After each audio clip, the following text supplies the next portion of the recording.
Sebetulnya orang yang bisa mengetahui daripada aksara Jawa itu bisa mengetahui daripada jati dirinya sendiri. Mau diterangkan ini? Dan itu namanya ilmu dari nenek moyang kita itu dalam rangka menjabarkan mengenai Pancasila, Eka Prasida Pancakarsa. Sebetulnya falsafah daripada aksara Jawa itu. Kan daripada aksara Jawa ada 20 tuh. Hono Coroko, Doto Sawolo, Podo Joyonya, Mogo Bodongo, 20 itu betul-betul merupakan gambaran daripada nenek moyang kita untuk menjelaskan kepada kita mengenai sangkan parening dumadi.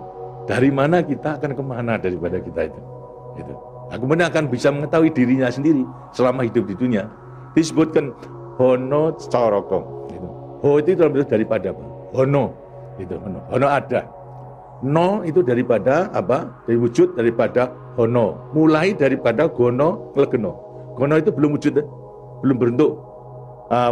Legeno itu masih belum ada sandangan, masih utuh, Itu belum ada taling tarungnya dan sebagainya, masih belum sandangan.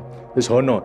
Jadi manusia itu memang dilahirkan, diciptakan oleh Tuhan mulai daripada hono hurip. Huripnya siapa? Nur daripada Tuhan Yang Maha Esa. Lantas diciptakan oleh manusia terdiri pada tanah, kemudian air, lantas hawa dan juga api. Apa itu? Ya daripada semua tumbuh-tumbuhan yang ada ini. Tumbuh-tumbuhan ini kan butuhkan dari tanah, butuhkan daripada air, butuhkan daripada matahari, itu pula daripada hawa. Daripada tanam-tanam dimakan daripada manusia, ada laki maupun perempuan, akhirnya menjadi cacat dari mani. Mani kemudian berkumpul suami istri, akhirlah wujudlah daripada embrio tadi. Embrio itu masih legeno, masih gono. Itu mulai nonya itu. Terus mulai daripada hurip, kemudian hubungan suami istri mulai timbul daripada gono masih legeno. Kemudian lantas setelah itu tumbuh daripada embrio tersebut menjadi jabang bayi yang kemudian dilengkapi dengan coroko. Apa itu? Cipta rasa karsa. Itu coroko. Daya cipta, daya rasa dan karsa. Semua ada. Setelah itu kemudian lantas apa? Doto sawolo. Itu apa? Manusia itu setelah diberikan panca indera, diberikan sandangan panca indera, cipta rasa karsa, juga diberikan sifat Tuhan. Sifat zat kang datan sawolo, datan salah. Sifat dari yang tidak salah itu hanya Tuhan. Kalau manusia ini salah, tapi kalau Tuhan itu tidak salah. Oleh karena semua manusia diberikan sama sifat daripada Tuhan yang tidak salah. Doto sawolo, datan sawolo, tidak pernah salah. Sifat daripada Tuhan.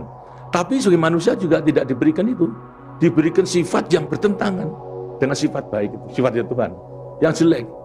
Kalau kita misalnya sabar, kan juga punya hati berangasan tuh. Ya. Nah, kemudian lantas kita jujur.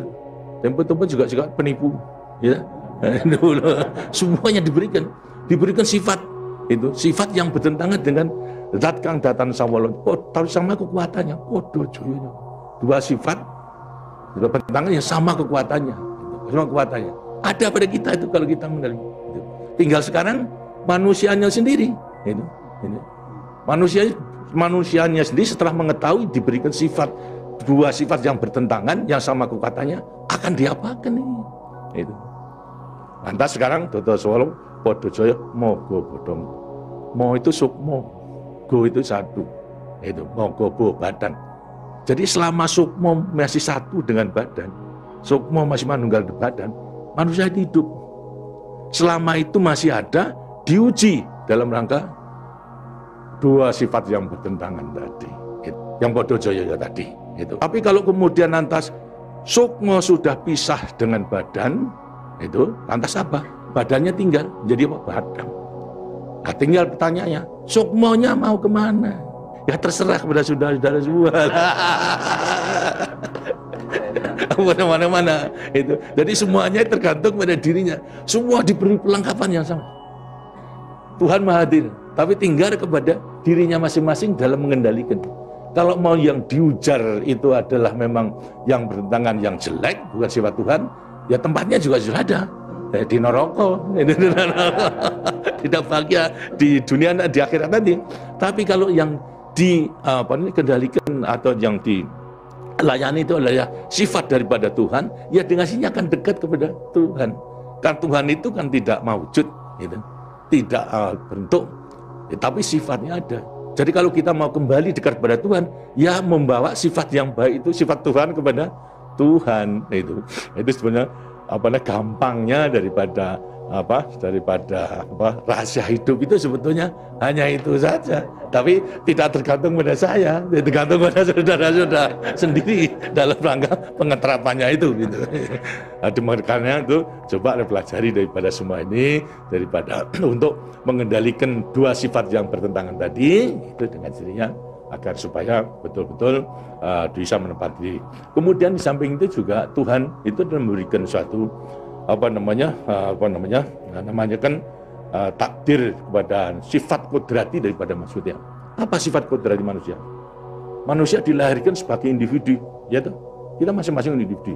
Tapi kehidupan kita sejak mulai daripada adanya janin sampai pada mati tergantung pada orang banyak.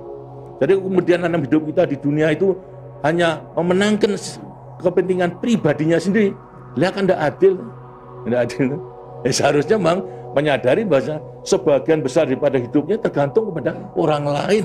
Karena itu wajiblah sekarang memenuhi panggilan untuk ya bersama-sama dengan orang lain, sebab hidup di dunia itu adalah bisa serasi. Jadi karena itu lantas sekarang namanya sifat kodrati daripada sifat yang monodualistis. Satu tapi kembar bukan tapi satu, ialah sifat individu sama sebagai makhluk sosial. Nah, itu kuncinya daripada penghayatan, pengamalan daripada Pancasila. Itu sebagai peninggalan daripada ilmu, dari peninggalan moyang kita yang namakan juga ilmu kasunyatan sama sangkan paraning dumadi. Itu sebetulnya ilmu kebatinan dalam arti bukan klenik, kebatinan dalam arti mendekatkan diri kepada Tuhan, pada Tuhan. Tadi orang mengatakan itu klenik, itu bukan. Yang klenik itu yang salah melaksanakannya, itu yang klenik itu. Tapi sebetulnya intinya adalah memang demikian. Nah, mudah-mudahan saudara-saudara akan bisa sekali lagi mengoreksi kepada diri sendiri. Artinya kasunyatan, lihat kenyataan pada dirimu sendiri. Itu. Bagaimana? Karena sudah mengetahui, baru nanti akan gampang untuk meletakkan semuanya. Terima kasih. Dan demikianlah daripada penjelasan. Karena itu setelah nanti selesai kembali ke tempatnya masing-masing, mudah-mudahan akan bisa melaksanakan tugasnya dengan sebaik-baiknya dalam kita melanjutkan pengabdian kita pada negara dan bangsa yang sedang membangun ini. Terima kasih. Wassalamualaikum warahmatullahi wabarakatuh.